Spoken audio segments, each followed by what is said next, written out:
What if I told you there's a way to see what the biggest players in the market are doing right before a major turn? Well, today we're going to dive into this powerful tool that tracks their footprints, one that's been hiding in plain sight for decades.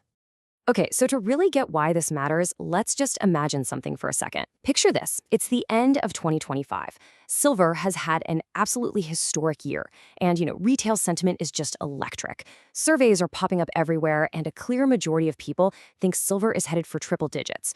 The euphoria, you can almost feel it. And honestly, you can't blame them for the excitement.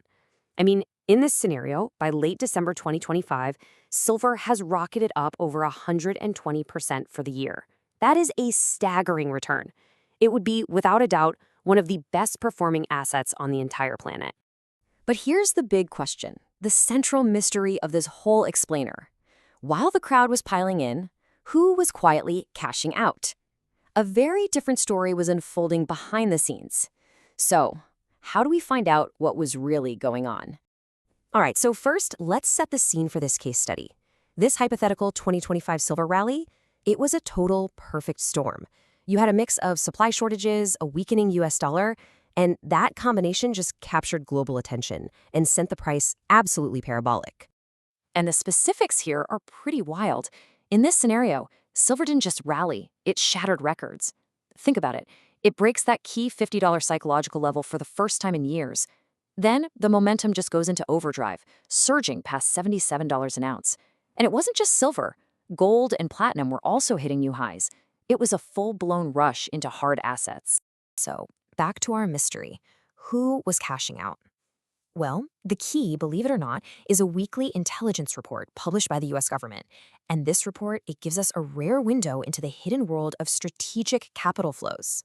It's called the Commitment of Traders Report, or just the COT report. Think of it like the market's hidden ledger. While most traders are busy staring at charts, the biggest players are leaving their footprints right here. And the best part? It's been available for free for decades. Okay, so to read this ledger, you first have to understand that the futures market is basically made up of 3 distinct tribes, and each one has very different goals and behaviors. So first up, you've got the commercial hedgers. These are the industry insiders. We're talking about businesses like silver mining companies or large industrial users, the people who actually produce or consume the physical stuff. Now, they aren't in the market to speculate. They're using it to hedge real-world business risk, and this is crucial. They have superior fundamental knowledge about supply and demand. Next, we have the momentum fleet, the large speculators. These are your big hedge funds, your big money managers, and their game is typically trend following. Their job is to ride the waves of the market, right? They buy into rallies, they sell into declines, and in doing so, they often amplify the moves. And finally, there's the retail army, the small speculators. This is us, the individual traders whose positions aren't large enough to be reported one by one. And let's be honest, this group is often driven by headlines, sentiment, and emotion, buying into the euphoria and selling in a panic. And this brings us right back to our story. That peak retail enthusiasm we talked about at the beginning, that survey, that was the retail army in action, fully convinced that this explosive rally was just getting started. All right, so now we know the players, but understanding the 3 tribes is just step 1. The real edge, the secret sauce, comes from knowing how to interpret their collective behavior. And here is the absolute key. The insiders, those commercials, they consistently position themselves against the crowd, at market extremes. So why do they do that? Well, because their deep, fundamental information tells them when a price is getting way out of whack, too high relative to production costs, or too low relative to industrial demand. So they sell into strength and they buy into weakness. They are the ultimate contrarian. So how do we actually measure this? It's pretty straightforward. We take the raw data and turn it into something called a COT index. It's a simple 3-step process. First, you calculate the net position for each group, longs minus shorts. Then, you normalize that data on a scale from 0 to 100, based on where it's been recently. This gives you a final score, where 100 means the group is as bullish as it gets, and 0 means it's as bearish as it gets. Simple as that. Okay, we've got the players, we've got the tools, now let's put it all together.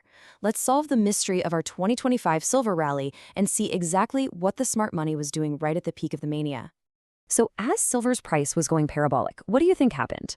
The COT index for both the large and small speculators, the hedge funds and the retail traders, it shot up towards 100. This is a crystal clear signal of maximum bullishness. The momentum fleet and the retail army were completely all in, chasing the price higher, betting everything on a continued breakout. But look at this.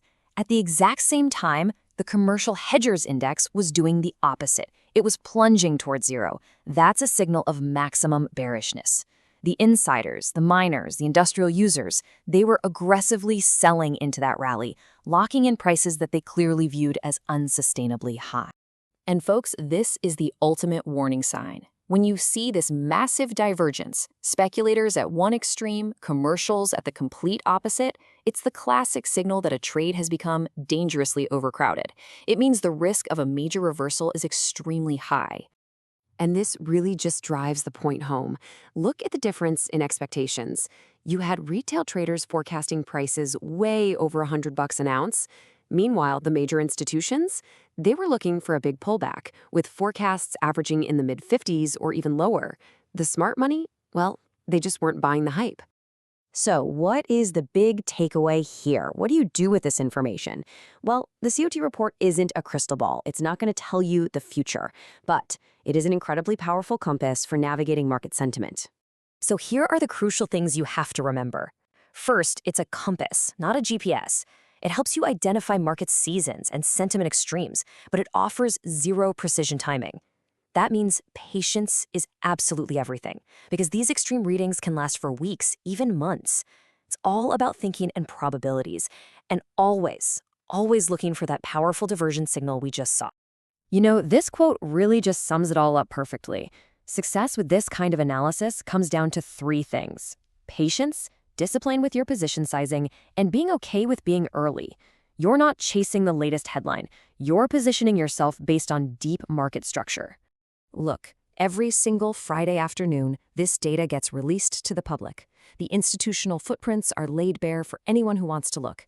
It's not about predicting the future with certainty. It's about seeing the powerful probabilities that almost everyone else misses. The footprints are there every week. The only question is, will you see them?